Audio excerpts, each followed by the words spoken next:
Entrei. Oi, oi, oi. Estou aqui do lado. Oba, que bom. Cara, foi de repente. Eu vim montando esse vídeo o dia inteiro, porque você sabe que houve um atentado contra o Donald Trump e precisava ser mostrado. Né? Isso não pode ficar parado aqui, jogado. É uma notícia importante para entrar. E eu só quis entrar depois que eu tive tudo na mão, ou seja, depois que eu tive. Entrei duas vezes com a mesma coisa? Entrei. Não tem problema. A gente tira uma.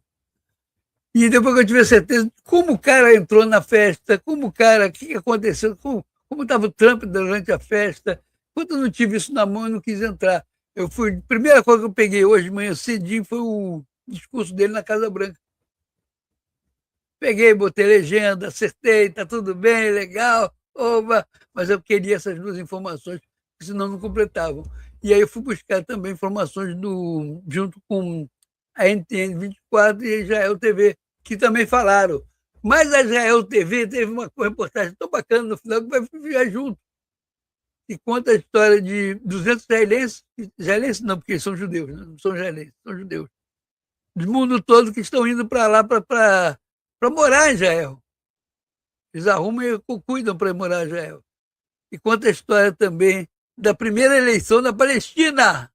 A primeira, antes do Arafat, não deixava ter eleição. Tá? Ele tinha que ser terrorista, tinha que fazer tudo terrorismo. Agora, acabou, foi embora. Gaza hoje tem uma paz que pode ser duradoura. E hoje a prova dessa paz foi a primeira eleição municipal. Prefeitos e vereadores foram eleitos hoje.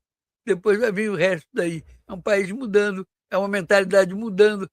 Então achei melhor manter essas reportagens na Israel TV inteira, passar aqui hoje também. Não passar de noite, até porque de noite a gente está com um problema sério, né, meu filho? Afinal de contas, se é um país sério, três pelo menos já estavam três ministros já estavam na cadeia. Três já estariam lá, tá? Três já estariam. Os presidentes tanto da Câmara do Senado também estariam na cadeia. Mas a gente tem que aguentar, tem que esperar vir uma coisa ou outra. Falta um homem, falta uma mulher que bota essa turma, né, para dentro de casa, vai tomar conta de casa. Deixa eu fazer um negócio aqui.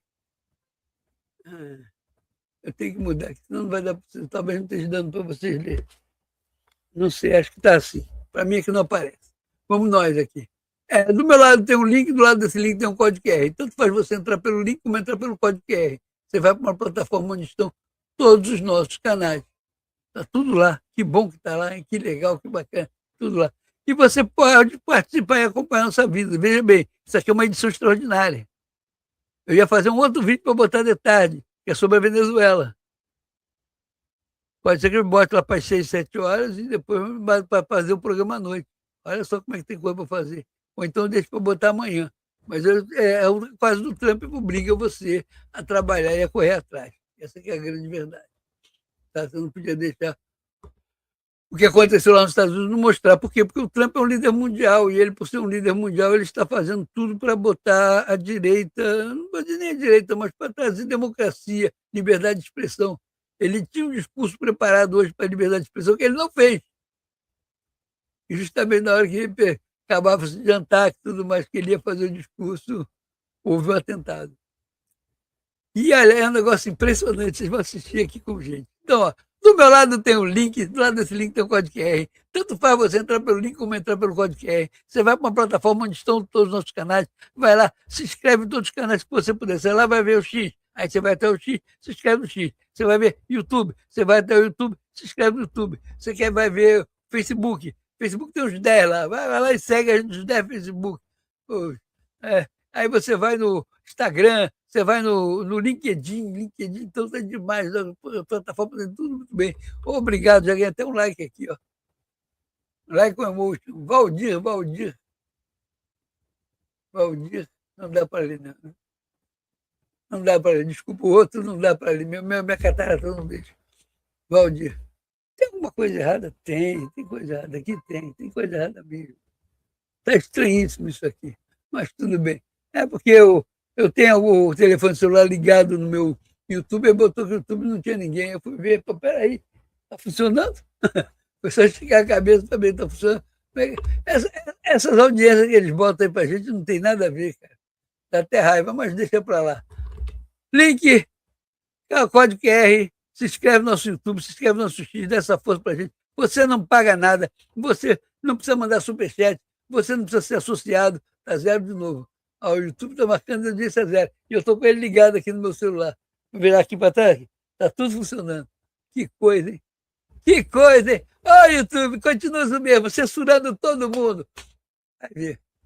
Eu estou pensando seriamente em trocar meu sistema Windows para Linux. Por que o Windows?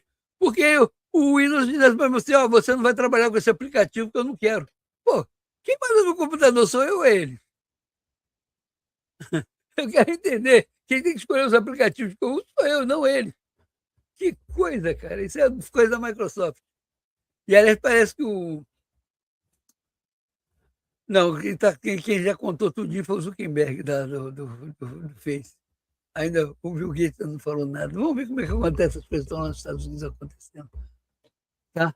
Vou tirar aqui o boa tarde do Oswaldo. Metade ele deu boa tarde, está até certo. Obrigado, Oswaldo, pelo boa tarde também. E aí, continua zero. Eu sei que você está vendo a gente aí. Agora botou um, tem que botar mais. Tem mais gente vendo a gente. Claro que dispara, vai lá em cima. Isso aqui é uma bagunça. Bem, não esquece de deixar seu like, não esquece agora, no começo, já like. Deixa um comentário, se puder, comentário. E se puder, compartilha com quem não nos conhece. Aumentamos a nossa família. A nossa família tem que crescer. Cada dia ela cresce quando você compartilha com quem não nos conhece. Isso é importante. Bem, deixa eu tirar eles aqui, né? Deixa eu tirar aqui. Pronto, tirei. Deixa eu remover o conteúdo. Está tudo certinho, tudo certinho. Continua zero. Que coisa, cara. Como é que pode estar zero? O YouTube vai e volta para o zero. Aqui eu estou com o YouTube aqui ligado, estou vendo a minha cara aqui. Estou quase mostrando aqui. Aqui é eu aqui, para vocês verem. E o cara dando zero. Que sem vergonha esse negócio aí. Quem é? O Google? É o Google, né? Que é o dono do YouTube. Ou é o Microsoft que está mexendo no meu computador, que diz que eles é que mandam? Por isso que eu vou passar para o sistema Linux. Para ver, talvez acabe até essas quedas estranhas de internet que a gente tem.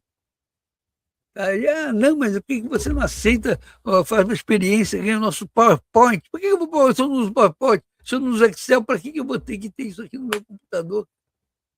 Que coisa! E eu continuo zero.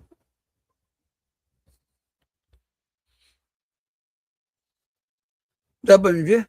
Deixa eu ver. Olha lá, tá vendo? Olha eu me vendo aqui no celular. Tá vendo? Eu me vendo no celular.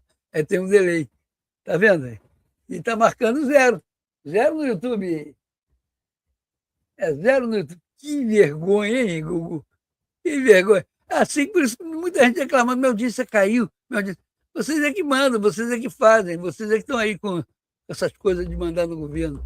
Bom, como eu expliquei, a abertura vai ser como que estava acontecendo com o Trump, vocês vão assistir aqui agora. Tá, eu vou descrevendo, porque não tem nem áudio de lá. Botaram um agora. Que coisa, hein, Google? Poxa. Coisa de outro. Me deixa em paz. Me esquece.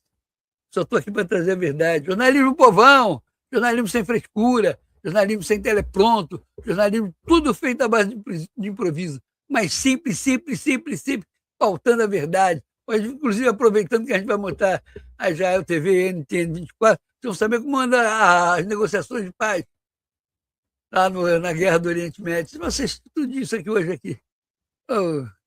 Tá, o cara vai lá, eu voltei para o zero.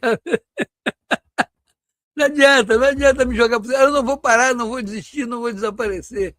Não adianta me jogar para o zero. Que coisa, que cara sem vergonha. Vamos nós aqui com vocês. Tá?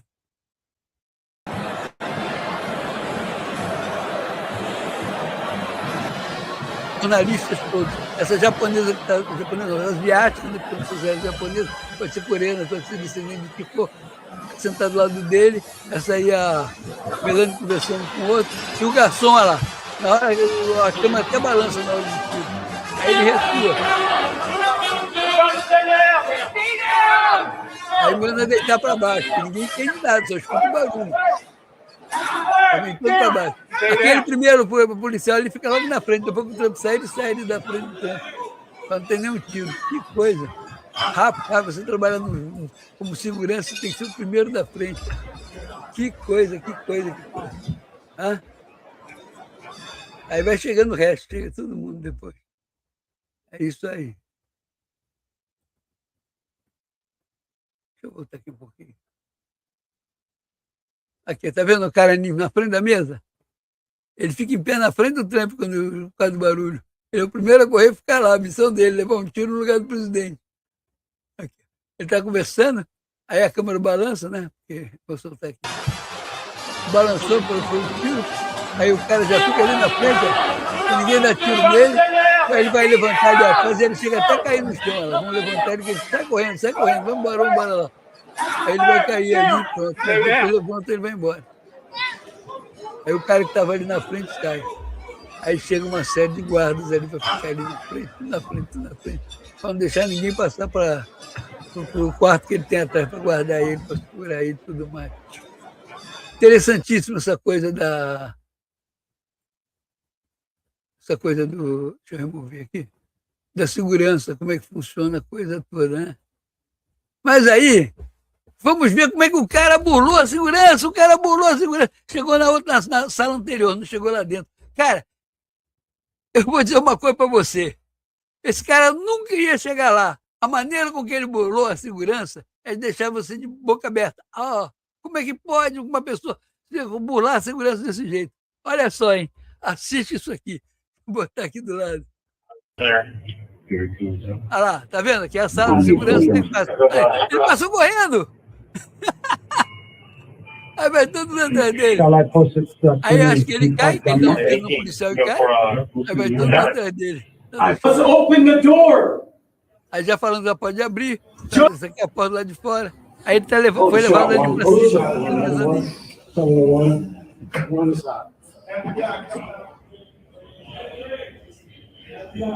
Aí no que sobe, meu filho, ele já está sem camisa, jogado no chão.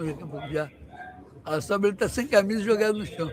Entrou correndo, vamos pular a segurança, meu crachá falso, meu não sei o que lá. Por que ele ia passar uma arma naquele monte de detector de metal que tinha ali na frente? Ele entrou correndo. Ou seja, ele chamou a segurança toda atrás dele. Cara, contrata esse cara é muito bom. Tem que rir. Você entra correndo, como é que você entra correndo, cara? Olha lá, ele está ali no chão, caído, deitado. A câmera vai ter um close mais perto. Aí, ó, ali ele, ali. Cercado de agência até não querer mais. Está aí. O que ele fez? Ele entrou correndo, cara. Eu nunca tinha visto isso. O cara, meses de planejamento, ele vai jantar ali, eu vou estar lá, porque tudo dele é feito com processo. Eu vou lá, se hospedou no hotel. Então ele estava circulando no hotel porque ele estava ali dentro. Aí ele olhou a porta lá para a entrada lá da coisa lá do trem. O que ele fez? Entrou correndo. E com uma espingarda na mão. Uma arma forte, pesada na mão. Que coisa, cara. Ele queria o quê? Chegar vivo até perto do trem? Não ia chegar nunca. Ele levou arma, levou faca, ele levou tudo para brigar com todo mundo. Ele está preso, está vivo. E não apareceram de helicóptero nenhum lá, advogado. Que coisa, né? Nenhum advogado apareceu para defender o cara. Disse assim, não posso falar nada, me ajuda. Agora, fala esse negócio de advogado que aparece depois, né? Que aconteceu isso aqui em 2018 no Brasil. Tem uma coisa que fica. Hoje, essa semana, é que vai ser pautado. Essa semana que vai ser pautado no STF, certo? Se o sigilo dos advogados podem ou não ser quebrados. Essa semana. Ficou se guardando sigilo por quê? Porque não queria chegar ao caso. Lá o nego já foi na casa do cara, já cercou a casa do cara, já viu, botou os cadores de bomba. Você já viu em filme, né? O bandido faz uma armadilha, o policial vai lá na casa dele ver se tem alguma prova e acaba morrendo explodido. Então o que foi? Isso tudo foi pensado. Eles chegaram lá, botaram os cadores de bomba, fizeram uma varredura na casa, ver se tinha alguma bomba, não tinha. Agora entra e começa a mexer nas coisas dele. Tem nome, o cara é professor. Estava revoltado, não sei. Que diferença, né? E não aparece, como eu falei, nem o advogado de jatinho pousando lá em hoje. Eu cheguei no jatinho aqui porque a gente ficou com pena. 4 advogados ficaram com pena e fomos lá. Que coisa, hein? Eita, que policinha assim, mequetrefe mesmo. Dá arma com os outros, diz que não. Então é isso aí que está acontecendo, aconteceu lá em Washington. Deixa eu remover isso aqui, porque veio 2 desses negócios. Deixa eu tirar ele. Pronto. Esse aqui foi o valente cara que entrou correndo. Que coisa. Agora vocês vão ver a cobertura da NTN24, tá? Sobre isso aí. A gente acompanhou muita coisa, isso aí é a cobertura deles. Eles não tinham muita coisa, começo é pequenininho, como nós. Desde Washington, D.C., donde reportaron hace minutos un tiroteo en la tradicional cena de corresponsales en la capital de Estados Unidos. Natalia Cabrera, periodista NTN24, en el centro del poder político. Natalia, buenas noches. ¿Qué fue lo que ocurrió? Hola Nicolai, pues son hechos en desarrollo, la verdad fue un momento bastante abrumador. Lo que puedo decir de primera mano que vi y que escuché y que presencié fueron 3 disparos en el Hotel Hilton. Estamos en el Hotel Hilton en Washington, D.C. La cena acababa de empezar y en cuanto escuchamos los disparos, varias personas, lo que le dije yo a mi compañero, un corresponsal de la televisión polaca, es como, escuchaste eso, y los dos nos metimos debajo de la mesa y a partir de ahí fueron no sé cuántos segundos de terror y en los que estábamos debajo de la mesa súper atemorizados y las personas diciendo no hagas ruido. Cuando ya no sé exactamente cuánto tiempo pasó, empezamos a salir de debajo de las mesas y empezamos a ver, yo vi personalmente evacuando a todos los secretarios del gabinete de Donald Trump, el secretario de Guerra Pete Hegseth, el secretario, vimos a varios de los integrantes del gabinete también salir de la sala, les preguntamos exactamente qué era lo que estaba pasando y pues desde luego no tenían información. Lo que sé hasta el momento es que el tirador fue controlado por las autoridades, fue abatido, pero no tengo más información de cuáles eran los motivos. Sé que en las afueras de el Hotel Hilton aquí en Washington, D.C. había una serie de manifestaciones, varias personas reclamándonos, incluso a los periodistas diciéndonos que por qué no éramos lo que ellos llaman el rechazo a esto de están diciéndonos en este momento que va a haber palabras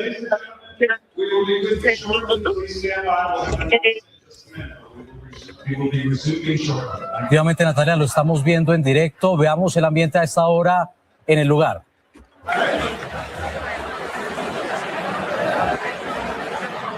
Acaban de hacer precisamente el anuncio, hay confusión. Natalia, usted reportaba que había manifestaciones, efectivamente así lo registramos durante el día, por parte de activistas, en el caso de Jeffrey Epstein, el delincuente sexual, y también críticos de las políticas del presidente Donald Trump. Usted hablaba también de parte del gabinete que se encontraba en la zona. ¿Alcanzaron a ver al presidente Donald Trump al interior de la cena? Porque reportes indican que el mandatario fue apartado por agentes del servicio secreto, según mostraban las imágenes grabadas hace algunos instantes en el lugar.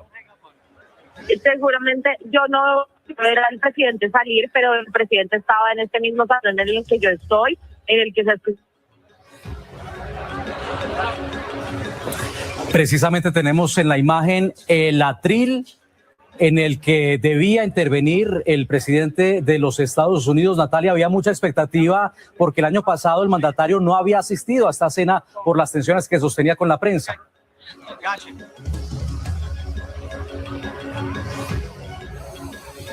Bien, estamos intentando restablecer la comunicación. Por supuesto, son momentos de mucha confusión, de mucha algarabía en la zona. Ven ustedes los rostros de los periodistas y de quienes asisten a esta ceremonia que se realiza cada año en la capital de Estados Unidos, una ceremonia que traza un encuentro entre la prensa que cubre la información política en Washington y el presidente de los Estados Unidos, una cita a la que, sin embargo, pues había dejado de asistir el presidente el año pasado en un boicot en plenas tensiones con la prensa de Estados Unidos. Estaremos ampliando la información en nuestros espacios informativos este lunes. Sigan en compañía de nuestra señal.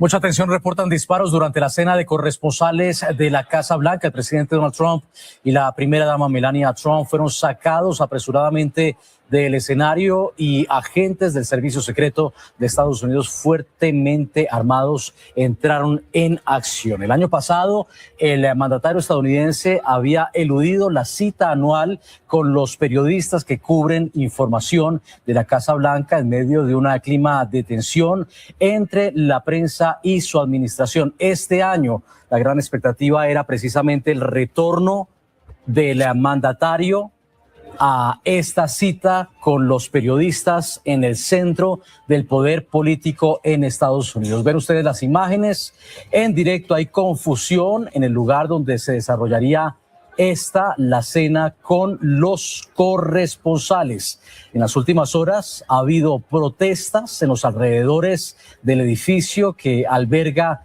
el encuentro, manifestantes que rechazaban las políticas de la administración Trump, pero también activistas que denunciaban lo que calificaban de secrecía en el caso del delincuente sexual Jeffrey Epstein y los vínculos que denuncian, enlodan aparentemente al presidente Donald Trump y a otros grandes nombres de la política de Estados Unidos y la economía de ese país. Seguiremos ampliando en nuestros próximos espacios informativos. É isso aí, certo? Valeu, obrigado aí vocês. Então eles fizeram essa coberturazinha pequenininha, porque eles estão focados no... A NTN é um canal para mim de venezuelanos, eles cobrem a América Latina toda, os venezuelanos estão sempre na frente, estão sempre entrando, ficam com a maior parte do tempo da cobertura. Então eles têm ligação com a Venezuela. Falam um monte de verdade na cara dos caras, Maduro, enrostido, coisa e tal. Como o Dercy estava dançando com... Isso aí vai estar no programa que eu vou botar hoje, talvez eu bote até amanhã para não fazer confusão. Mas estava dançando com o povo, tal, como se tivesse tudo muito bem, não está tudo muito bem. No dia 9 de abril, o povo foi às ruas reclamar, reclamou feio. No dia 16 de abril, o povo foi até a Embaixada Americana, reclamou feio. Mas tudo bem, tudo tem que ser feito, tem que ser feito. Talvez eles façam como aqui no Brasil, vai para a eleição, certo? Depois aí Mariana Corina Machado estando eleita com todo um secretariado, ela dá uma anistia de verdade, porque isso tem ali é brincadeira. Está que nem a nossa dosimetria. Eu pensei que fosse ser uma anistia de verdade e não é. Tá? Isso é o que acontece na Venezuela. Bom, eu vou tirar esse NTN 24 e vamos direto para a Israel TV. Por quê? Porque a Israel TV comenta sobre isso, sobre o atentado. Mas a Israel TV vai falar de como estão as negociações de paz. O Trump não foi na reunião. Nos Estados Unidos ele não mandou ninguém. Mas como ele não mandou ninguém? Não mandou ninguém esse fim de semana para Islamabad, capital do Paquistão. Ninguém foi lá negociar. Porque a coisa está complicada e está difícil no Iraque. Como? Ninguém sabe quem manda. Essa é a verdade. Quem é que está mandando? Não, eu vou fazer isso. Aí o cara não consegue cumprir. Então vai ficar conversando com esse cara para quê? Ninguém sabe quem está mandando. Aquilo lá está uma bagunça. E ao que parece, já tem um grupo tentando tomar o poder para poder fazer a paz com todo mundo. É o que ele está esperando. Ele não vai sujar as mãos dele lá, deixa os israelenses brigar à vontade. Eu falo, como as pessoas aqui a gente fala que briguem. Então deixa eles brigar à vontade. Então vou te passar já o TV, tá? Então tem uma análise sobre isso, o acordo. Por que o acordo ficou suspenso? Ele prorrogou o cessar-fogo por 3 semanas. Porque ele está brigando com um cachorro morto, cara. O Irã é um cachorro morto, não tem o que fazer. Pior está Cuba, que só come se levar comida lá. Só tem energia se levar um bom petróleo lá. Dinheiro para comprar ele não tem. Não tem mais explorando nenhum país do mundo. Então vamos resistir, vamos ficar aqui, vamos tentar tomar a Venezuela. A Delcy está lá, a gente toma a Venezuela, está o de Oswaldo Cabello. Vamos tomar a Venezuela, eles vão ficar mandando. Você acha que o americano vai aceitar? Trump não é Joe Biden. Isso você tem que botar. Trump não é Joe Biden. Vocês vão ver o discurso dele no final. Vocês vão ver. Primeiro eu vou botar já a TV, depois eu vou botar o discurso do Trump na Casa Branca, logo após o atentado. Tá? Vocês vão assistir aqui comigo. Welcome back to ILTV on the Hour. I'm Devo Klein, coming to you live from Israel with all of the latest breaking stories and developments coming out of the region. It's 7 a.m. in New York and 2 p.m. here in Israel, so let's quickly round up all of the latest breaking news. We begin with the assassination attempt of the President of the United States. Secret security agents jumped into action at last night's White House Correspondents' event when a gunman opened fire at administration officials. President Trump, First Lady Melania, and Vice President J.D. Vance were all swiftly evacuated from the scene, and the gunman was neutralized. Now, according to President Trump, only a Secret Service officer's vest suffered a blow from the gunfire. The officer, though, was only lightly injured. Now, the shooter has now been identified as Cole Thomas Allen, 31, from California, who is now being revealed as a teacher and a video game software developer. He was arrested at the scene and taken into police custody. An FBI investigation is ongoing to uncover Thomas Allen's motive, and we await further details as this story is still developing. Now, meanwhile, Israeli Prime Minister Netanyahu commented that he was shocked to hear of the attempted assassination, sent well wishes to the injured officer, and praised U.S. Secret Service for their swift and decisive action. And now a clip from a Fox News interview is now resurfacing as White House Press Secretary Karen Leavitt was quoted saying that, quote, shots will be fired just minutes before the assassination attempt occurred. Now, Leavitt, of course, was referring to figurative shots being fired by the president as jabs or insults, not actual gunfire. But this clip is definitely interesting, to say the least. Take a look. To rumble, is he not? He is ready to rumble. I will tell you, this speech tonight will be classic Donald J. Trump. It'll be funny. It'll be entertaining. There will be some shots fired tonight in the room. So everyone should tune in. It's going to be really great. I'm looking forward to hearing it. I love it all. And you wrote most of it, you said. I can't take credit. In true Donald Trump fashion, the man puts his pen to the paper himself. So it's a lot of his own work. Interesting indeed. And meanwhile, in Lebanon, the ceasefire between Israel and the terror group Hezbollah is unraveling.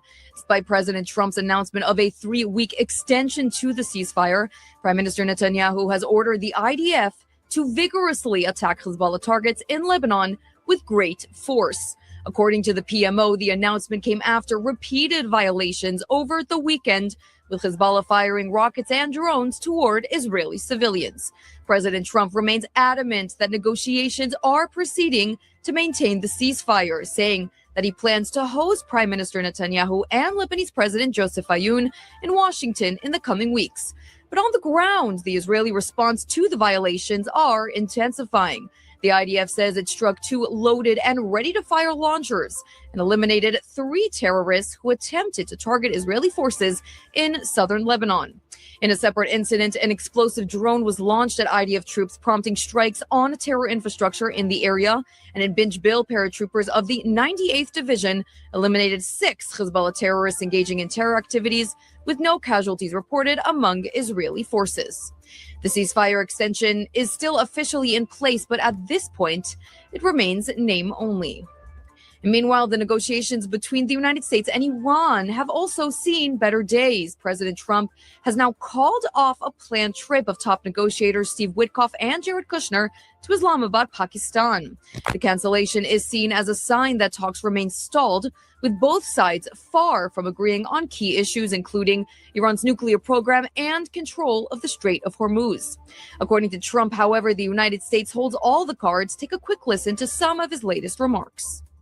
Okay, you probably heard that we canceled the trip. We have all the cards. We're not going to spend 15 hours in airplanes all the time going back and forth to be giving a document that was not good enough. And so we'll deal by telephone, and they can call us anytime they want. Again, we have all the cards. They have no military left, practically. They have no leaders left. We don't know who the leaders are. Nobody knows who the leader. I don't think they know who the leaders are, very importantly. So you saw that. Now, key issues still remain in the negotiating process, and the Strait of Hormuz is still closed as economic pressure continues to mount and no solution is in sight. The fate of the talks remain a mystery. And so joining me now to discuss all of this is our panel of experts. I am pleased to welcome to the show Catherine Perez Shakdam, Executive Director of We Believe in Israel, a veteran journalist and an expert in Arab affairs, and Ahmed Quraishi, a specialist in national security, also a veteran journalist and expert in Arab and Middle East affairs. Thank you both so much for coming. Pleasure. So, Catherine, let me start with you. The messaging at this point in the war is incredibly confusing, but the one thing that does seem to be more or less clear with this negotiation process is that neither President Trump nor the Islamic regime has any desire to restart this war. Do you agree with that assessment? And if yes, where does that leave us?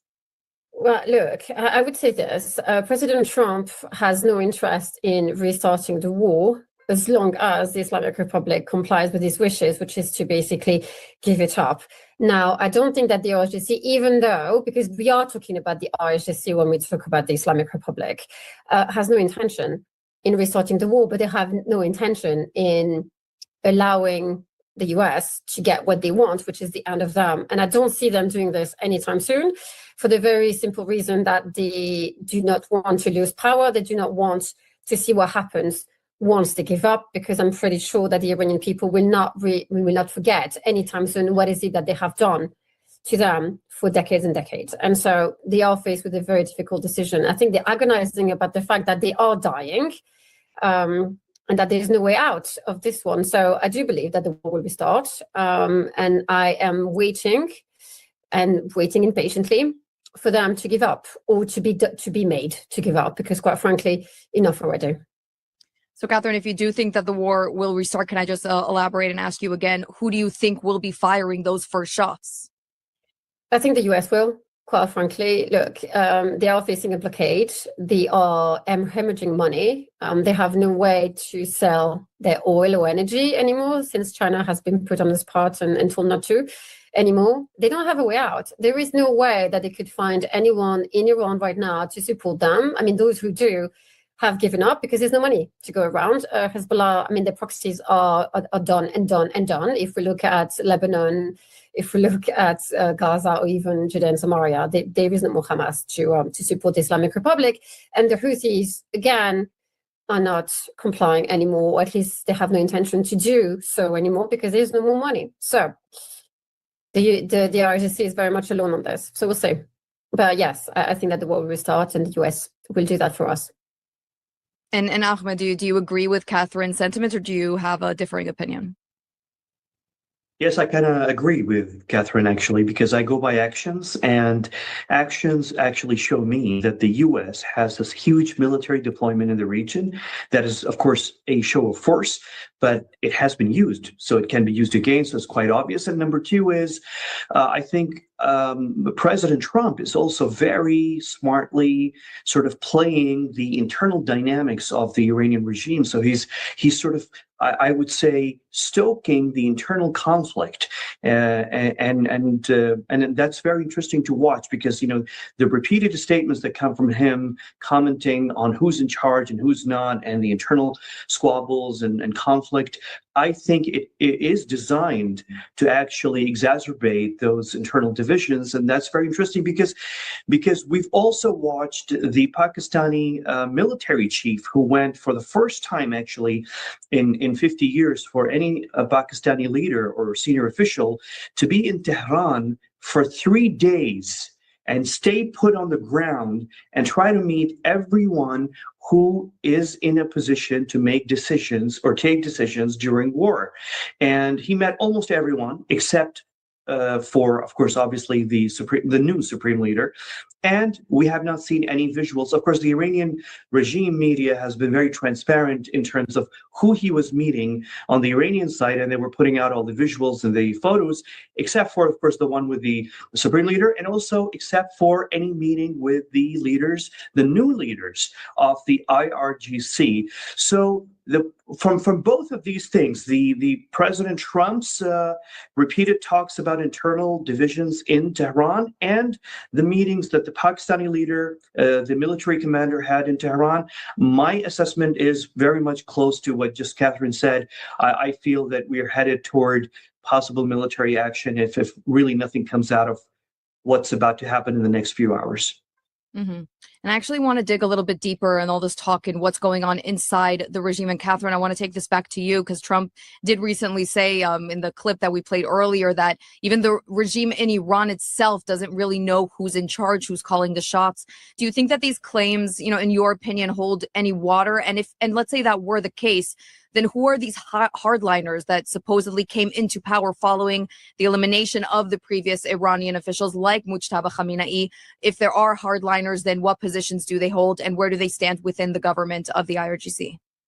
Okay, so it's a lot of questions. Look, as far as Mujtaba Khamenei is concerned, I think that, look, rumors have circulated online and in certain quarters that Mujtaba Khamenei has been dead for quite some time, that he was killed right along his father's.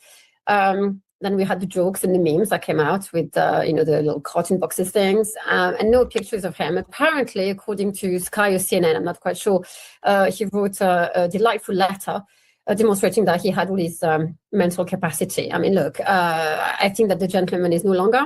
This is my personal opinion.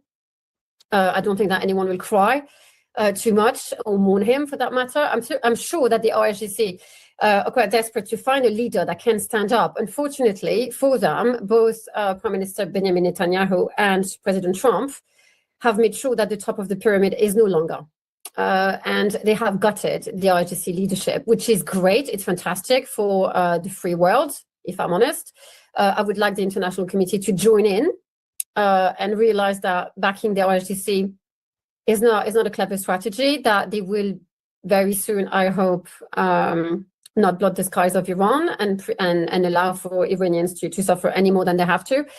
Now, yes, so who's in charge? Good question. They're not quite sure themselves. I'm going to be honest. I don't think that they know, because you keep hearing different things from different people, especially when it comes to the peace talk, who's coming, who's going, who's supposed to make a decision. So I think it really proves to us and the rest of the world that both Israel and the US have done their job well. Because when a dictatorship, or I'd rather say a theocracy, is not capable of pointing out to its leadership, or those who are right under the leadership in terms of direction, it really shows you that they're just about to die.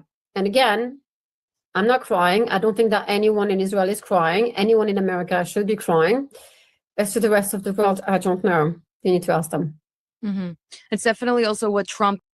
Vou dar uma paradinha. Tem 2 recados aqui que só posso botar quando acabar, para não tampar aqui a legenda que aparece para os outros lerem. E lembrando a vocês, depois do dia 10, provavelmente vai estar tudo dublado, viu? Estou acertando com uma IA aí para fazer a dublagem rápida. Só que o primeiro preço que me pediram foi um absurdo, mas a gente vai conversar e vai botar no ar. Tchau, tchau. Is saying Trump is already using the words regime change by basically saying that, we've eliminated all of these top officials. And so the regime is different. It has changed. But that goes back to my point with the hardliners, because essentially if you're just replacing, radicals with even more radical people, then not only has regime change not been achieved, the people of Iran will continue suffering, but the regime itself is actually built very strategically to withstand these eliminations, to keep having a line of succession, to keep replacing these hardliners. Ahmed, I want to turn this question over to you now. What do you think of the current status and the form of the Islamic regime, the IRGC? Where do they stand? And do you think that maybe potentially there could be regime change at this point? Yes, I agree with your assessment that this regime is really built to sustain itself and survive. Even if all of the current crop of top leadership is eliminated, they have that, the horizontal setup. One more thing that's very interesting we should understand is that the IRGC is actually divided into the exact number of provinces that exist in Iran. So for every province, there's a local IRGC setup. So whereas you have the IRGC, the national leadership of the IRGC, you have the Quds Force, obviously, that's looking after the external activities of this paramilitary. You have IRGC units for every province that are controlling each province. And then within that IRGC, you have things like the besieged paramilitary, which has its own internal divisions for every city and town in that province. So in effect, what you have is you have IRGC really divided across all of the provinces, and then within each of the provinces, for the number of cities and towns in each province, you have besieged forces that control that. Actually, the control of the besieged goes down to the level of a family unit. So so they really have information as to the family units that exist in each city within a province within the country. And so it's a very effective control mechanism that the IRGC has on the country. And so you can imagine that they're very much ready, I think, for decapitation operations. And that makes it really very, very dangerous. And that's why we've seen, for example, if you recall, right after, on April 8th, after the ceasefire, we still had 24 hours of ongoing attacks from various IRGC units toward the Gulf countries. It took them time to really get the orders and to know that there's a ceasefire in place. Almost exactly 24 hours for them. So this is really very dangerous. What I hear from the various security sources in the region who have very good expertise on Iran and they've been following Iran is that, this has been powerful, the decapitation, no question about it. Very powerful also the elimination of the Iranian air defense systems and whatever setups that they had, very powerful again. But the control of the IRGC, the besieged, its various units on the ground is very, very strong.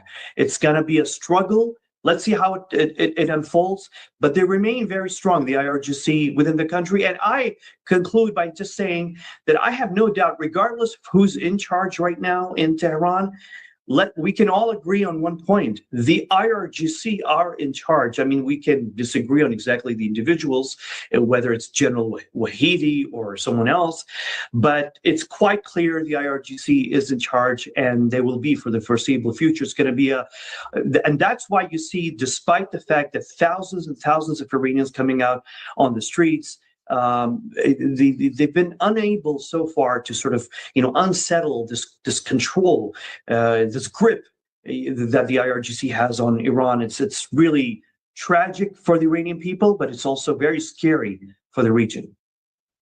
Absolutely. I couldn't agree more with that statement. Now, we are almost out of time, but I did want to take the time to ask you both about the Strait of Hormuz, because that issue is still ongoing.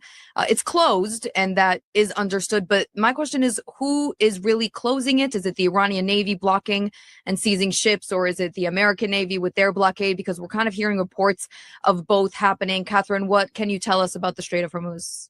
Okay, so I'm going to start saying that I believe that President Trump made sure at the very beginning I think he wanted to expose the regime for what it is and what the rest of the world was risking should they not back this effort, so that they would hold us hostage by using the Strait of Hormuz as kind of a leverage. So he forced them into a corner knowing that they would close it, and they did. And I think that following that, and the first round of talks that led to basically nowhere, he decided to close it himself and to regain power and flip the narrative against the regime. And it worked, because now they actually cornered themselves, but at the same time they started it. And so I would say that the first shot was shot by the regime, and President Trump is making sure that he's going to be the last one doing it. So I think it's necessary. Again, we woke up the Arab world to the reality that is the regime, and realizing that they're not friendly, that they may have pretended to be, and that diplomacy may have run its course. And I think that Saudi Arabia, the UAE, and the rest of the GCC countries have understood that, not just because they've been missiles raining from the sky, but also because Iran proved to be, or at least the Islamic Republic, proved to be an enemy and of stability. And so new routes will need to be open, and hopefully the strait quite soon. But I think it's down to President Trump and Prime Minister Netanyahu to decide when that would be. Mm-hmm. And Ahmed, your final thoughts on the Strait of Hormuz and what's going on over there? Exactly. I mean, there's a lot of focus on what the U.S. is doing in terms of the blockade, and not enough on the fact that the Iranians actually have been first to blockade the Hormuz and stop activity on the Gulf Arab side. And that's what I hear from Gulf Arab sources. And they've actually reached out to the Pakistanis and told them that this concern of ours should be front and center in the second round of talks with the Iranians, with the Americans. And they say basically there's not enough talk about, the fact, Iran is protesting that the U.S. is violating whatever laws because it's blockading Iranian ports, but there's not enough focus really on the fact that Iran, for more than 50 days or close to 2 months, is blockading our ports. What about that? What about the violation of whatever international laws with regards to the blockade enforced on us by Iran? So, and I understand from the Pakistani side that this concern, the Pakistanis have actually put forward, and as you know, Pakistan is bound by various very strong military agreements with various Gulf partners. The most clear one among them is, of course, the Mutual Defense Pact with the Saudis, but there's also very close with the UAE and with the Qatar and with the Kuwait and Bahrain, close military ties. And I understand also that the Pakistanis have privately also conveyed, and in fact, they said it openly, actually, it's no longer private, to the Iranians that, if these rounds, if this Pakistani negotiation, the US-backed Pakistani negotiation does not work, that Pakistan would be forced to join action with its Gulf partners if it comes to that. Absolutely. Well, I feel like there's so much more for us to discuss, but we are unfortunately out of time. Catherine Parrish, Akdam, and Ahmed Qureshi, thank you both so much for coming on the show and giving us your insights today. Thank you. Bye. And now an interesting story is unfolding in the Palestinian-controlled West Bank and the Gaza Strip, where municipality elections were taking place for the first time since the start of the Gaza war. Inside the Gaza Strip in particular, elections have not been held at any capacity since the Hamas takeover in 2007, making this development unprecedented in many facets. One of them is that these elections inside Gaza were being held only in Deir al-Balach, that's a city in central Gaza where infrastructure has suffered significantly less from the fighting with Hamas and the IDF, and where only a handful of residents were able to actually vote. Take a listen. تزامن هذه الخطوة مع اختراع وعملية الانتخاب في الضفة الغربية. هذا الرمز السياسي مهم جدا في ظل الحديث عن فصل قطاع غزة عن باقي الأراضي الفلسطينية.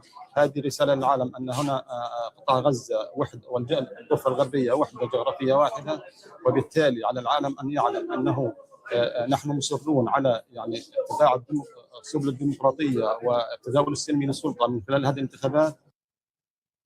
PA President Mahmoud Abbas cast his ballot in Ramallah. Take a listen to his remarks. لا يتجزأ من دولة فلسطين، ولذلك عمدنا بكل الوسائل على أن تكون في دير البلح انتخابات لنؤكد وحدة شطري البلد مع بعضهم البعض، وسيتم هذا على أمل أنه عندما تهدأ الأمور تتم الانتخابات في كل قطاع غزة. Hamas did not formally participate, though some candidates were seen as informally aligned with the group. The outcome is being closely watched as a gauge of public sentiment and Hamas's standing after the war.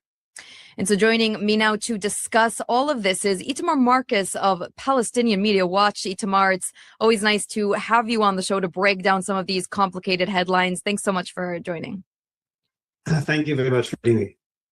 So to start, there's a lot of talk of the symbolism in these elections, and with a turnout of around 50% to the ballots in Judea and Samaria or the West Bank, and about a 20 to 23% turnout of the 70,000 eligible voters in Deir al-Balach. How do you analyze the significance of these elections, and do you think they are purely symbolic, or is there actual action in these elections? Well, I wouldn't use the word symbolic, I would use the word political. This is not an expression of Palestinian democracy. It wasn't intended as an expression of Palestinian democracy. It was intended as an expression, and we heard it from Mahmoud Abbas himself. This is to show that the Palestinian Authority is still the future ruler. of the Gaza Strip. That is, of course, one of the major contesting points between Israel and the international community and the Palestinian Authority. And Israel has said the Palestinian Authority will not rule in Gaza. I think the whole purpose for even the municipal elections was to tell the international community, look, we can put together a democratic elections. And two, Gaza is part of the Palestinian Authority. So it has nothing to do with a desire for democracy. It has to do with a desire for showing political control. Now, I'll even go a step further. If they really wanted a democracy, they would have let Hamas participate as an equal participant in this election. We know Hamas is much more popular both in Judea and Samaria and Gaza. And what the Palestinian Authority did is they announced that in order to run in the elections, you have to accept all the original deals that the PLO has made, which means recognize Israel. So they wouldn't say Hamas can't run, but they said you have to recognize Israel if you're going to run, which Hamas cannot do on principle. So the whole purpose of the election was not to show democracy, which the Palestinian Authority is afraid of because Hamas is so strong, but it was an attempt to tell the Europeans, the main partners, look, we do have a democracy and we're in control of the Gaza Strip.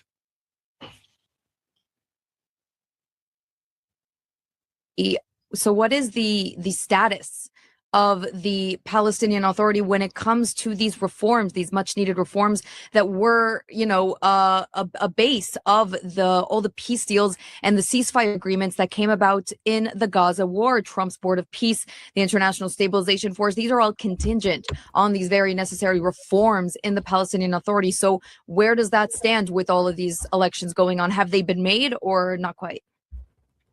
They haven't made any substantial reforms at all. What they've done are superficial reforms. For example, on one of the major, I would say, friction points with the international community is that they reward terrorists with monthly salaries.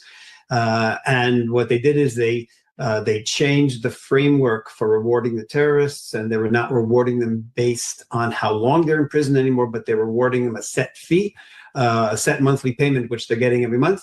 So this, and the tragedy is that the international community is looking for any excuse to accept the Palestinian Authority in spite of their terrorist support, in spite of their glorification of terror, so that the Palestinian Authority has not stopped what's known as pay for slay. And the international community had a meeting just last week, and the foreign minister of the Norwegian government made the announcement that they've stopped the pay for slay, which of course isn't true. In fact, PMW released a report and showed that in addition to the payment of the prisoners that are in prison, the terrorists that are in prison with a monthly salary, there are those who've been released from prison, and those have been getting literally hundreds of millions of dollars a year, all through 2025. But again, the irony here is that the international community, which has been looking the other way for so many years, and they're desperate to create a Palestinian state that's going to be a threat to Israel and to every Israeli citizen.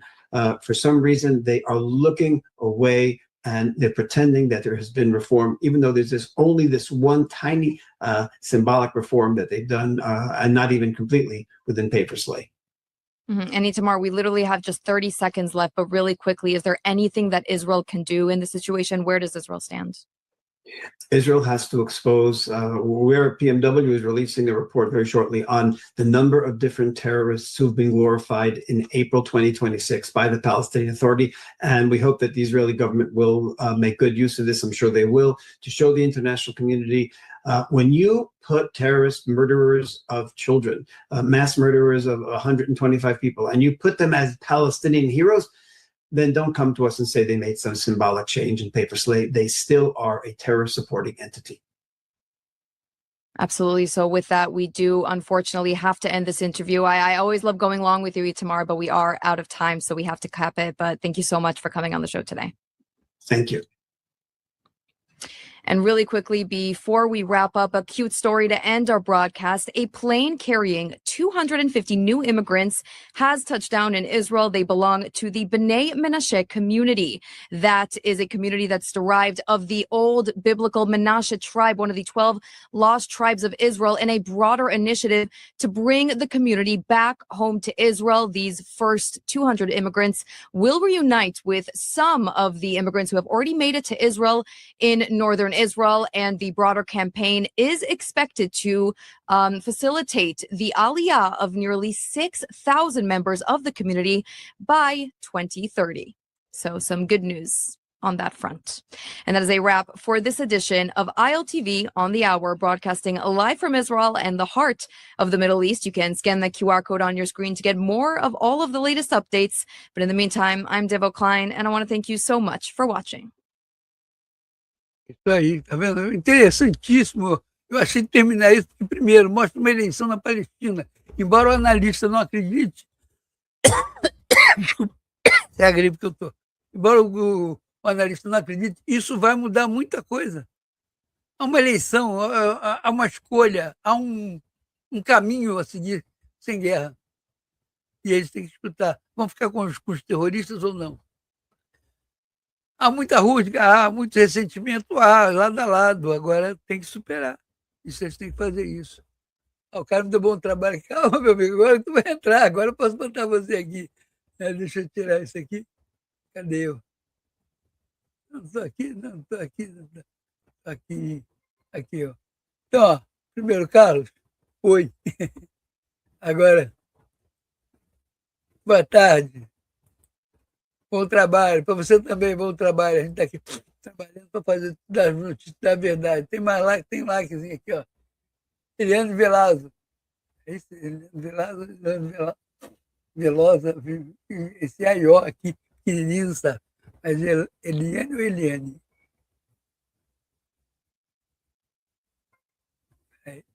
Eliane. Tá? Obrigado, Eliane, pelo like aí no Facebook. Você deixou um like aí, a gente vê aqui agora. Tá? Então, a ideia, eu vou mostrar isso para vocês, por quê? Primeiro, a migrante. Muita gente pode ver, tem até brasileiro ali no meio. Colônia forte, colônia judia. Eu quero morar lá. Vai morar lá, oportunidade tem. Eu tenho mais oportunidade do que aqui. É completamente diferente, é um clima bom, você vê eles dançando, recebendo as pessoas com alegria.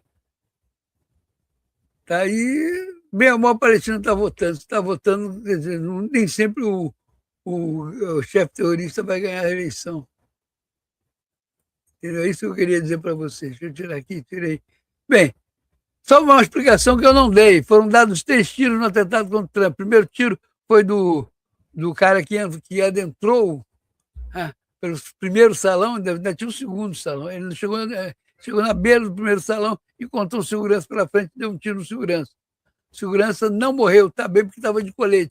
A bala pegou no colete. Deram 2 tiros em cima dele, ele caiu, não foi ferido, mas ele caiu, sei lá, por lá. Ele já entra... Você vê que quando ele passa correndo, ele passa escorregando, né? Quer dizer, ele já não vinha legal. Bateu de cara com segurança, deu um tiro no cara, parece que caiu, deram mais 2 tiros, ele ficou parado e aí pegaram ele. Foram os 3 tiros que aconteceram. Isso tudo vai gerar o quê?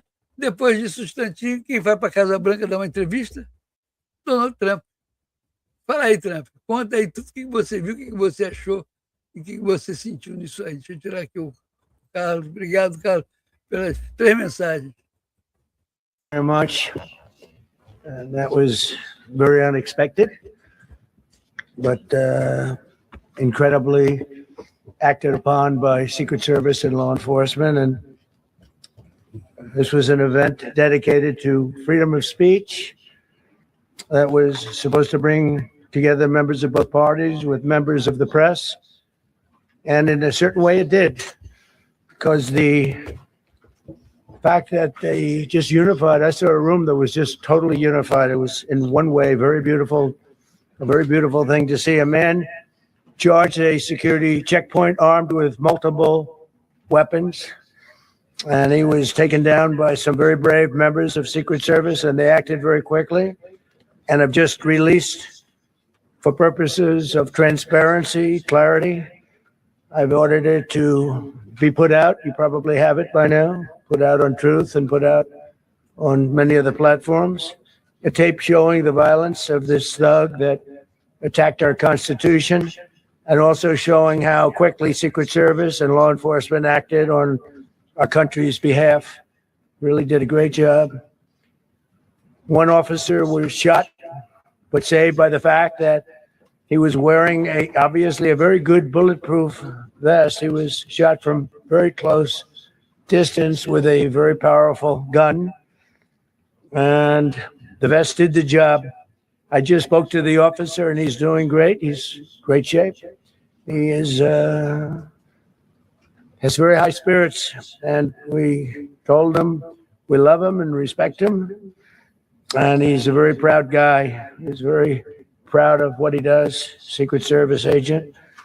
And we looked at all of the conditions that took place tonight, and I will say, you know, it's not a particularly secure building.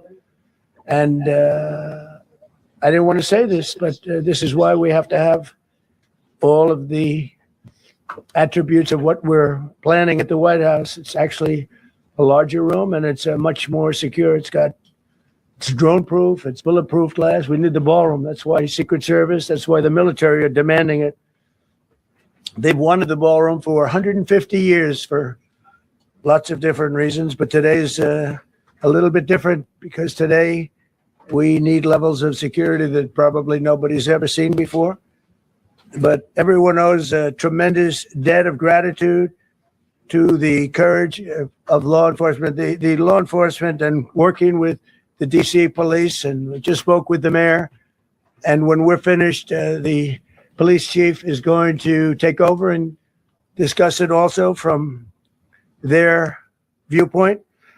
But they also performed exactly as they were supposed to. And you see the attacker in different positions, but you also see the attacker totally subdued and under control. So as you know, this is not the first time in the past couple of years that our republic has been attacked by a would-be assassin who sought to kill. In Butler, Pennsylvania, less than 2 years ago, you all know that story. And in Palm Beach, Florida, a few months after that, we came close. We really had, again, we had some great work done by law enforcement. But in light of this evening's events, I ask that all Americans recommit with their hearts in resolving our difference peacefully. We have to resolve our differences. I will say, you had Republicans, Democrats, independents, conservatives, liberals, and progressives. Those words are interchangeable, perhaps, but maybe they're not. But yet everybody in that room, big crowd, record-setting crowd. There was a record-setting group of people. And there was a tremendous amount of love and coming together. I watched, and I was very, very impressed by that. But we were, First Lady and I were taken very well care of, very quickly rushed off the stage. Vice President J.D. Vance, who's here, was likewise beautifully done. He was just saying how quickly everybody acted, law enforcement, Secret Service in particular in this case, but law enforcement. Marco had the same thing. Pete was there. Pete didn't want any help. He didn't want anybody to help. He doesn't want anybody to help him, but he did get some, didn't you? And I think you also said that it was very impressive. So with that, I'd like to ask Todd Blanche to come up, say a few words, and tell you it's already underway. The man has been captured. They're going to his apartment. I guess he lives in California, and he's a sick person, a very sick person. And we don't want things like this to happen. I think it's very important that I say, though, and I told the representatives of the evening, they did such a beautiful job. It was such a beautiful evening. And again, they're talking about free speech in our Constitution. That's what it's all about, not just White House correspondence. It was really based on free speech in our Constitution. But I said very importantly that we'll do it again within the next 30 days, and we'll make it bigger and better and even nicer. So I just want to thank everybody that was involved. I also want to thank the press, the media. You've been very responsible in your coverage. I will say I've been seeing what's been out. You've been very responsible. So Todd Blanche, I'd like to say a few words. I know we're going to have cash, And then you're going to go on. We can ask, I guess we can take a couple of questions. I want to thank the First Lady that was a rather traumatic experience for her. There was a lot of action taking place up there very quickly. But again, the response time was really incredible. And we're going to reschedule. We're going to do it again. We're not going to let anybody take over our society. We're not going to cancel things out because we can't do that. We wanted to stay tonight. I will tell you, I fought like hell to stay.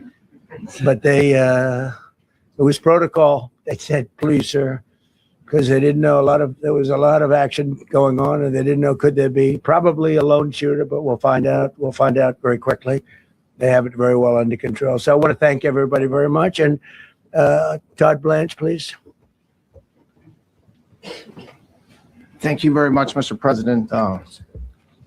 Tonight you saw the very worst and the very best of this country. You saw the very worst by the actions of that coward that the president just talked about. But you also saw the very best because you saw law enforcement do exactly what they're supposed to do. And you'll see the videos come out, I expect, very shortly, and you'll see law enforcement do exactly what we want them to do. And so I echo what President Trump just said, that we are extraordinarily grateful and appreciative of the men and women of law enforcement that did their jobs tonight, including one who was injured. This investigation is ongoing. I expect you will see charges filed shortly. The charges should be self-evident given the conduct, but as you'll hear, there will be multiple charges surrounding the shooting, around the possession of firearms, and anything else that we can get on this guy. The investigation is obviously ongoing and just started. There is federal law enforcement already working on search warrants and doing their job, and I don't want to get ahead of them and don't want to get ahead of the work that they're doing even as we speak. Director Patel and I were just on the crime scene a short while ago, and everybody in this room should rest assured that the Metropolitan Police Department, the FBI, Secret Service, everybody's on the scene doing their job. I know that the police chief is going to give an update from the scene as soon as we're finished here, and I obviously will lead the details of what they have learned to him. But in the meantime, I just want to thank everybody in this room for the courage, and I want to thank President Trump for his words, and I promise you, justice will be served. Thank you, Dr. Patel. Thank you, General. Thank you, Mr. President. The president's absolutely right. You saw the best resolve of American law enforcement because you, Mr. President, inspire them 24/7, 365. You give them the resources that they need, and they know that you have their back. And that is a changing dynamic in this country, and that's why you saw brave Secret Service agents respond immediately, swiftly, subdue and take down the suspect, and safeguard the lives of thousands of individuals at that hotel. Thanks to our interagency partnership with the Department of Homeland Security and the Metropolitan Police Department, the FBI was rapidly deployed onto the scene, took over the evidence response unit, is examining all the ballistics that were found on scene, to include the long gun and the shell casings. We are conducting witness interviews as we speak. You will hear from our team on the scene there with the mayor and the head of the FBI field division there. But please know what the Attorney General has just said rings no truer. You saw the very best of America tonight. The very best unite us at a time of uncertainty, because we have leadership here with the president and the vice president that backs law enforcement, and the men and women that I shook their hands on the scene today could not have been prouder to show up on scene. And as the Attorney General said, make no mistake, we are conducting witness interviews. If you have any information whatsoever related to this event, 1-800-CALL-FBI, 1-800-CALL-FBI. No piece of information is too small. No piece of information is inadequate. We will evaluate it all. We will also be conducting interviews of those that were there. And if any of those individuals have information, please come forward to law enforcement or the FBI or the Metropolitan Police Department. We will be examining this individual's background thoroughly. That process has already started, and we are going to ensure that he was either a lone wolf actor or anyone else that was responsible. We will analyze all evidence immediately to make sure that we safeguard this country. Mr. President, Mr. Vice President, thank you for your leadership. Attorney General and Homeland Secretary Marlin, thank you for your partnership in law enforcement. Thank you. Okay, we'll do a couple and then we go to the chair. Madam Chairman, I just want to say you did a fantastic job. What a beautiful evening, and we're going to reschedule. Okay. After that, it's very tough for her to ask a killer question, right? But you have done a fantastic job. Please. Mr. President, I appreciate it. As you mentioned, it all happened so quickly. Yeah. And I wonder, especially because unfortunately you have experience with these sorts of threats, in that moment when you realized there was a threat and service agents were telling us to get down, can you describe what was going through your mind, how you were feeling in that moment? That's a very good question. Actually, it's always shocking when something like this happens. Happened to me a little bit, and that never changes. The fact we were sitting right next to each other, First Lady on my right, and I heard a noise and sort of thought it was a tray. I thought it was a tray going down. I've heard that many times, and it was a pretty loud noise. And it was from quite far away. He hadn't breached the area at all. They really got him. But so it was quite far away, but it was a gun. And some people really understood that pretty quickly. Other people didn't. I was watching to see what was happening. Probably should have gone down even faster. Melania was very cognizant, I think, of what happened. I think she knew immediately what happened. She was saying, it's a bad noise. And we were whisked away along with other people, but we were really whisked away. And again, the performance of the Secret Service and the police, all of the law enforcement, I thought was really good. So it was very quick. There wasn't a lot of time to be thinking because it was a matter of seconds before we were out the door and gone into an area. We very much, and you wanted to too, we very much wanted to continue it because I don't like to let these sick people, these thugs, these horrible, horrible people change the fabric of our life, change the course of what we do. So we held out. You were there. We held out right till the end, but they didn't want to take a chance, and I understand it was protocol. But we're going to be doing one hopefully within the next 30 days or sooner, and I am ready, willing, and able. And I was all set to really rip it. And I said to my people, this would be the most inappropriate speech ever made if I said what. So I'll have to save it. I don't know if I could ever be as rough as I was going to be tonight. I think I'm going to be probably very nice. I'll be very boring the next time, but we're going to have a great event. And you did a fantastic job. Thank you very much. Peter, go ahead. Thank you, President Trump. There's a report in the New York Post that this assailant assembled his weapon somewhere on site at the hotel. What do you think about that? And I ask respectfully, why do you think this keeps happening to you? Well, you know, I've studied assassinations, and I must tell you, the most impactful people, the people that do the most, you take a look at the people, Abraham Lincoln, I mean, you go through the people that have gone through this where they got them, but the people that do the most, the people that make the biggest impact, they're the ones that they go after. They don't go after the ones that don't do much because they like it that way. And when you look at the people that have either, whether it was an attempt or a successful attempt, they're very impactful people. Just take a look at the names there, the big names. And I hate to say I'm honored by that, but I've done a lot. We've done a lot.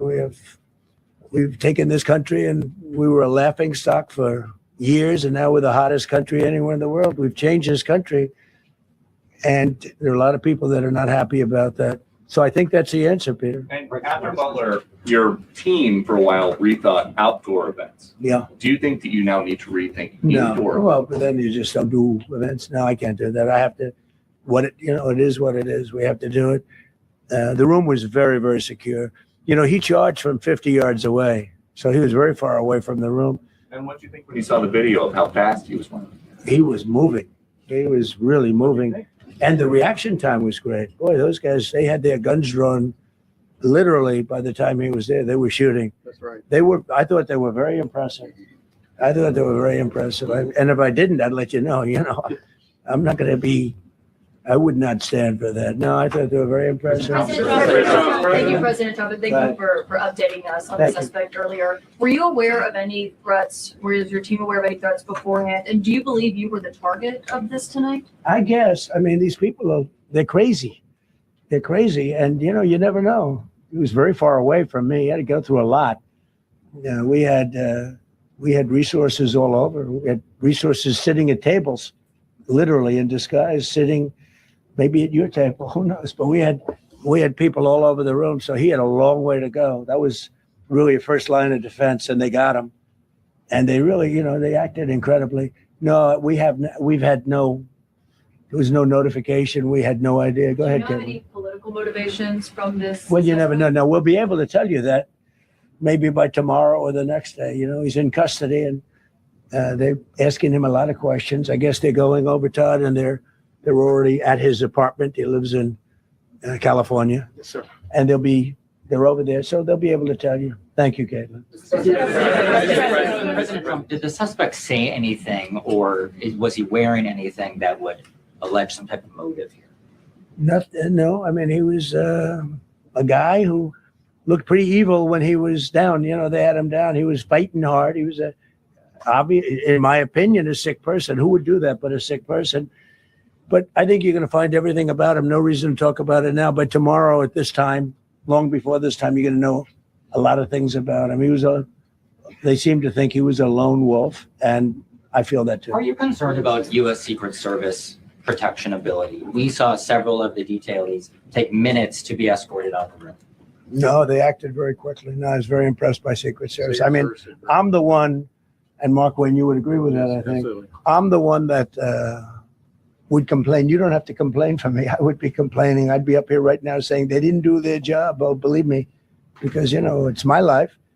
And I want to live because I want to make this country great. That's why I want to live. But when you're impactful, they go after you. When you're not impactful, they leave you alone. Okay, a couple of more. Go ahead, please. Is there any indication that this shooting could have been linked to the war in Iran? I don't think so, but you never know. We're going to know a lot. We have the best people in the world working on it, and we're going to know a lot. Please. Mr. President, there's a lot. There's you, as well as some of us who have covered Butler, experienced another horrific day 2 years ago. Yeah. What felt similar? You know, you had the First Lady with you today. What felt different? And you have another 2+ years in office. Are you concerned about something like this happening Well, I again? can't be concerned. I can only get great people. They did the job, in my opinion, a much better job than Butler. Butler had one weak spot that we all know about. Somebody should have been up there. But even Butler, we had our sniper on our side within 4.2 seconds from a distance of about 400 yards, one shot, and he was gone. And if he didn't do it now, you know, he's David. His name was David. I say, hello, David, every time I see him. David, I like you very much, David. But think of that. Now, if he doesn't hit him, and he hit him right between the eyes from 400 yards without any notice, nobody knew. He heard a sound. He looked over, and there was actually a tree that was somewhat in his way. You know the story very well. And he aimed, he fired. And if he didn't do that, beyond me, you would have had a lot more people killed. We lost one great person and 2 people very badly hurt. They're okay now. But no, that was so in a sense, you know, it was pretty amazing the job they did. But they did have that one weak spot. As you know, they should have had that covered. Tonight, they had everything covered very quickly. And he was fast. He was running full blast, and they got him before they got any further. I was very far away. You know, he hadn't anywhere close to breach the doors of the ballroom. The ballroom was sealed, and everybody in there. That's why once those doors opened, they didn't want to do tonight. If the doors weren't opened, we could have probably done it tonight. But I think we're much better off rescheduling. Yeah, please. Mr. President, for you and perhaps law enforcement as well, what is the level of confidence that this was a lone actor? And has the suspect made any statements to police while in custody? Yeah, I think it's just it's not my profession. We have great professionals up here and outside that have been working with us. My impression is he was a lone wolf, whack job. These are crazy people. And they have to be dealt with. We had that in the second attempt, as you know, and he's spending life in prison because if you let him out, they'll probably, if he serves 10 years or 15 years, you let him out, he'll probably try it again with somebody else. They're sick people. We have a lot of sick people. But you're going to know, I think very shortly, you're going to know, Todd, a lot about him. You're going to know a lot about him. Yeah, a couple of more. Yeah, please, go ahead. Are you concerned about political violence? This could be politically motivated. All violence. I'm concerned about everything. Look, but I can't be so concerned that you can't function. No, I'm here. It's a dangerous profession. I tell the story, race car drivers, I think it's very dangerous. So if you take 1% and then take about 10% of 1%, just to break it down very easily, they die. So much less than 1%, 10% of 1%. I think bull riding is very dangerous. If you take about the same 10% of 1%, much less than 1%. But if you take presidents, it's 5.8%.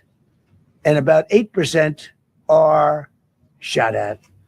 So nobody told me this was such a dangerous profession. If Marco would have told me, maybe I wouldn't have run. Maybe I would have said, I'll take a pass. No, it's a dangerous profession, but I don't view it that way. Look, I'm here to do a job. As part of the job, it is a dangerous, I can't imagine that there's any profession that's more dangerous, but I love the country and I'm very proud. I'm very proud of the job we've done. You see what's happened. We have a great country. We've got, I think, the most successful, the hottest country anywhere in the world. This happened over a period of just a year, and we're going to do great things. But with that come risks. There's no question about it. Yeah. To that end, I mean, there's been so much political violence, not just aimed at yourself, but at other members of Congress, state house speakers, you name it. Is that just the cost of doing business to do politics in America anymore? Yeah. Well, what does that say about our country? We're not the only country. You look at this great violence with all countries. I was talking to somebody from another country today, and they have numerous assassinations of political figures all over the world. You look at South America, it's like some of the numbers are just horrific. It's dangerous stuff, whether it's here or someplace else. No country is immune. No country. Good question. At this point? Well, probably if I decided to just not do much, if I let everybody rip us off and take advantage of us. Look, we're leading the world in trade now. We're leading the world in the military. We're the greatest military in the world. I rebuilt it in my first term, and now we use it because we have no choice. We can't let, as an example, Iran, we can't let them get a nuclear weapon. Everything will be peanuts compared to that if they ever were given a nuclear weapon, and they'd use it too. Marco and I were talking about it today. They would use it without even hesitation, and we can't do that. It was a shame. I said, oh boy, look at the numbers. We just broke 50,000 in the Dow. We just broke 7,000 in the S&P. They said we couldn't do it in 7 years, 5 years, 4 years. They were saying maybe in 5 or 6 years. And we did it in 1 year. And I called everybody together. I called all of these people and others, and I said, we have to take a little journey. I seek to do this. We just had the great number. We just broke 50,000. Wasn't supposed to happen during my term. Wasn't reachable. We did it in 1 year. And I said, we're going to have to make a journey to Iran. They're going to have a nuclear weapon if we don't do it. We had the B-2 bombers take them out. I terminated in the first term the Obama agreement, the Iran nuclear agreement, which was a disaster. That was a road to a nuclear weapon. They would have used it. They would have used it 100%. So, when you do things like that, you become a target. If I wasn't doing that, I guess I'd be a lot less of a target. But I'm honored to be. Okay, one more question. Go ahead.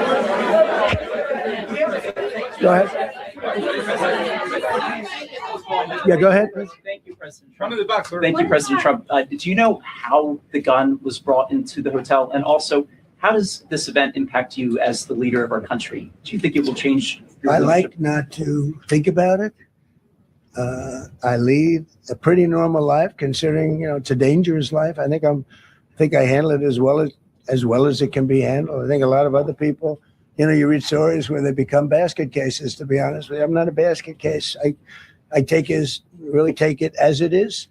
I do it for the country. I'm not doing it for any other reason. I have a first lady who's doing a terrific job. She loves the country, and she recognizes it better than anybody. She's told me numerous times. She said, "You are in a dangerous job," but that goes along with her too. I mean, it's dangerous for her too. We sat there tonight. We heard that noise, and it was either a tray or a bullet. I was hoping it was a tray, but it wasn't. And again, we had some very brave people doing a great job, so we're very proud of them and happy with them. I just want to thank everybody. They will be able to give you all that information as to the names and everything else. I think we released the names already. Most of you would have it, but his name. We appreciate it. I see so many tuxedos and beautiful dresses. It was a little different evening than we thought, but we're going to do it again, and we have a great chairman who we're so proud of, and we have to make it better. We'll make it safer, I guess, right? But we're going to make it even better. Okay, thank you very much. Thank you. Can we hear from the about how impactful this was? Can we hear from her about? Well, honey, would you want to say something? Okay. Huh? One in the back, sir. Right. Many of the people across the globe, in fact, are watching you. You demonstrated courageous leadership, and thank God you're alive. All of us are alive today. What is the message that you want to give to the world that this should change? What corrective measures can we take from here on? Well, all you can do, look, I don't care how many people you have, how good they are. They can be the greatest people. You have the greatest security in history. If you have a whack job who's got a brain, but it's a little bit distorted or a lot distorted, they can make trouble. I would say, Pete, right? You know, they can make trouble. Some of these people are of genius level IQ, and they're nuts. So it can be trouble. So you do absolutely the best. You get the best. We have the best people. Well, look, it was proven tonight. He started running from 50 yards, and he was fast. He was like a blur on tape.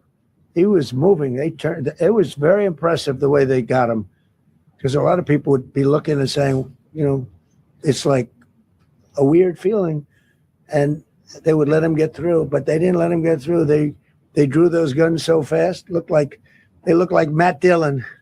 They looked like somebody that knew what they were doing. What do we do? But it comes with the territory. And if you want to do a great job, I really believe that. And you take a look at what's happened to some of our greatest presidents, and it doesn't happen to people that don't do anything. And it's not going to deter me from winning the war in Iran. I don't know if that had anything to do with it. I really don't think so, based on what we know. But we're going to continue to do a great job. That's all I can do. Thank you very much. We'll see you tomorrow. Thank you. Thank you.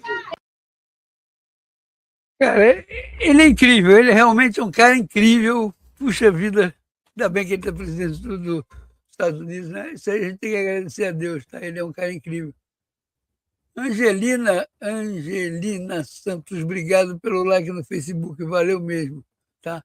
Muito obrigado por isso. A gente está vendo, está assistindo, está acompanhando. Amigos, eu vou encerrar. Vou botar a vinheta de encerramento. Entre a vinheta de encerramento e a vinheta de decreto, que a gente põe logo depois. Eu dou tchau para todo mundo. Ali que eu dou tchau para todo mundo.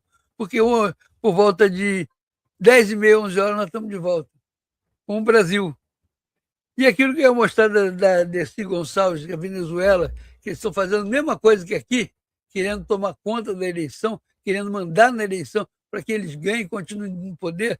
E lá, se ela ganhar, foi o que o cara falou.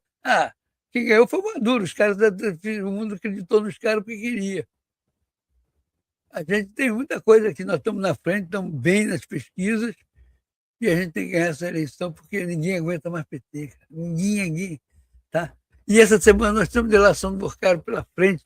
Muita especulação, muita falação, mas a verdade, se isso aqui fosse um país sério, já teríamos 3 ministros presos, pelo menos o presidente da Câmara, o presidente do Senado preso também, que estão envolvidos. Tem muita coisa ali por trás que não se falou, mas tem muita sujeira ali. Uns 15 deputados, 15 pessoas, deputados e senadores, estariam presos também. Tá, e a gente estava esperando, mas o que vai fazer? O BRB, que não tinha comprado, agora é obrigado a comprar. O BRB vai pedir um recurso para o governo federal de 40 bi, 50 bi para cobrir o rombo, que os bancos não querem pagar. Que coisa feia nós estamos vivendo, hein?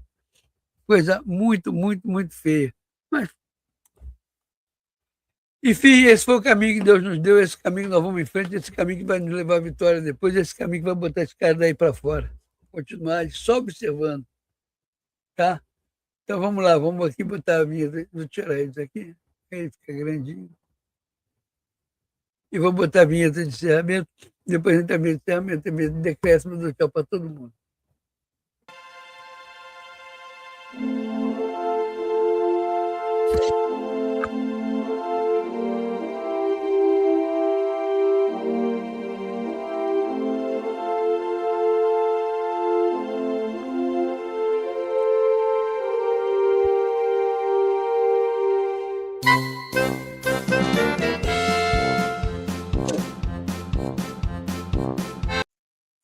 Vou parar, eu peguei a vinheta errada, cara. Eu peguei jamais. Edição extraordinária, tá aqui a vinheta certa. Desculpa. Botando ela no ar.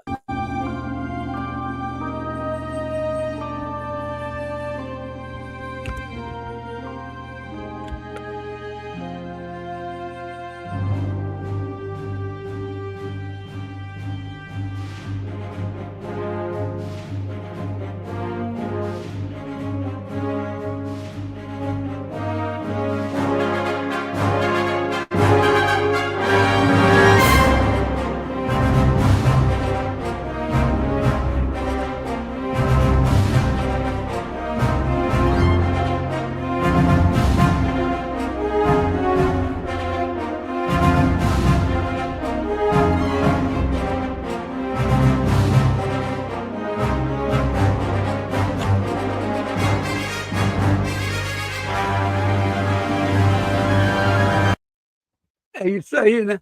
Do meu lado aqui tem um link, do lado desse link tem um código QR. Tanto faz você entrar pelo link como entrar pelo código QR.